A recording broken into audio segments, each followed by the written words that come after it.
اگر ہماری معاشرت کو اور ہماری روایات کو دیکھا جائے تو شاید بہت زیادہ اوفینسو بھی ہو جاتا ہے کسی وقت.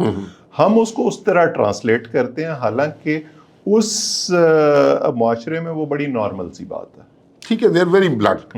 اچھا، ایک آخری سوال وہ یہ ہے کہ ہمارا امریکہ کے ساتھ بڑا عجیب سا رشتہ رہا.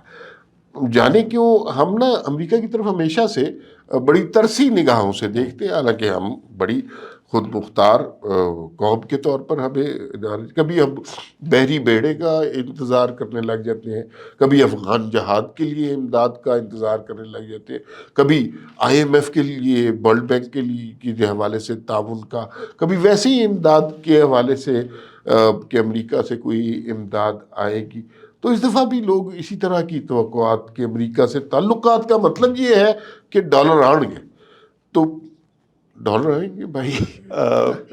اس پہ میرا خیال ہے کہ کوئی اچھی خبر میں آپ کو یا خوشخبری دینے کی پوزیشن میں اس وقت نہیں ہوں. اس کی وجہ یہ ہے کہ امریکہ میں ایک بڑا فینومینا ہے جس کو کہتے ہیں کے اسٹریٹ فینومینا. کے اسٹریٹ واشنگٹن کے اندر ایک اسٹریٹ ہے جس پر تھنک ٹینکس کے دفاتر ہیں. وہ تھنک ٹینکس رپورٹس بناتے ہیں. وہ رپورٹس موڈ کو دیکھ کر چلتی ہیں کہ امریکی حکومت کا موڈ کس طرف ہے، فنڈنگ کس طرف جا رہی ہے. اور پچھلے کافی عرصے سے انڈیکیشنز یہ ہیں کہ امریکہ کا ساؤتھ ایشیا میں جو انٹرسٹ ہے وہ ختم ہو گیا ہے.